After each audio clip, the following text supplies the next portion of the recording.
being extremely bored with all that you have been hearing. And then you would be wondering what is new that you're going to be listening now.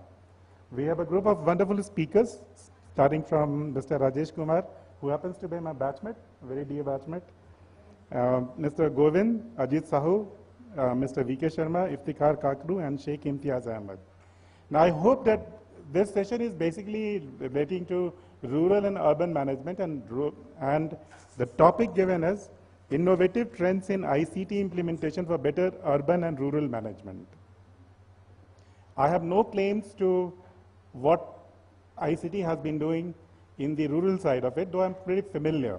But on the urban side, of course, I have a lot of familiarity because I was part of the group that was developing frameworks at the national level.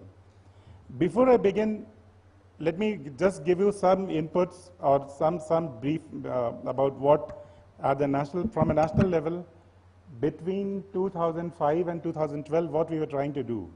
And much of that would be relevant to what we do here.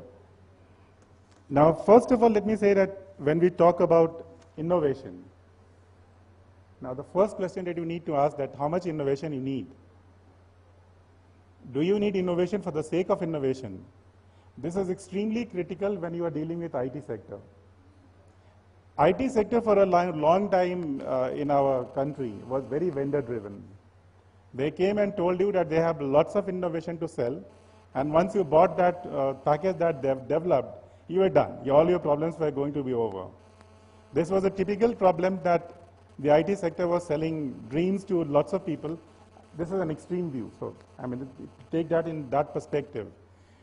And therefore, once we were looking at the issue of what we need in terms of e-governance and ICT intervention in the urban management, then we started looking at few facts. For example, what is the kind of service delivery you want, fundamentally?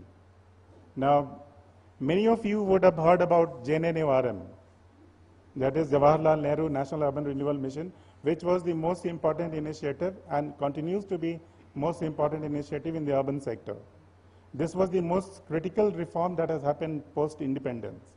In the rural side, you will find a lot of programs were there, and they developed platforms whereby all the rural local bodies could have got into that platform, particularly in terms of accounting management. How much accounting management is there in the rural bodies, I don't want to elaborate on that, but that most people would be aware. But at least the MOPR was developing a lot of software, a lot of gadgets, and they were trying to bring in everybody onto the single platform. Very differently, the urban ministry and the urban management in the country as a whole, each one was onto his own. So if you look at Maharashtra, for example, it was developing differently. If you look at Gujarat, it was developing differently. If you look at J&K, it was taking another direction altogether. And in the middle of this, we were thinking that what is the right course of action to take so that at least we bring in some sense of uniformity in what we are trying to do. So the best way that we thought we could address the issue was that to develop service level benchmarks for e-governance in municipalities. Now, I'm not very sure that how many of you are aware about it. Service level benchmarks in terms of uptime, downtime, things like that, or reliability of the package, those things were very common to the sector. But service levels in terms of what urban management is there was not very common at all. Now, the point I am trying to make that you are not always trying to buy the best possible innovation. That's not what we're trying to do. What you are trying to do when you are looking at urban and rural management is that you want that your people who are trained in a particular way of handling things, they shouldn't be asked to switch over to a new system every morning, because that's something they can't manage. It's very difficult to train people from one system to another system. And therefore, what you require that given a problem, what is that you're looking at?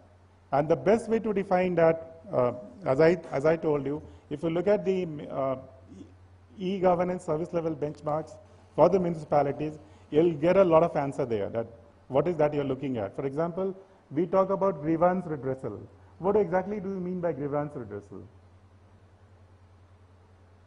Now, Similarly, if you go to things like solid waste management, what do you mean by solid waste management?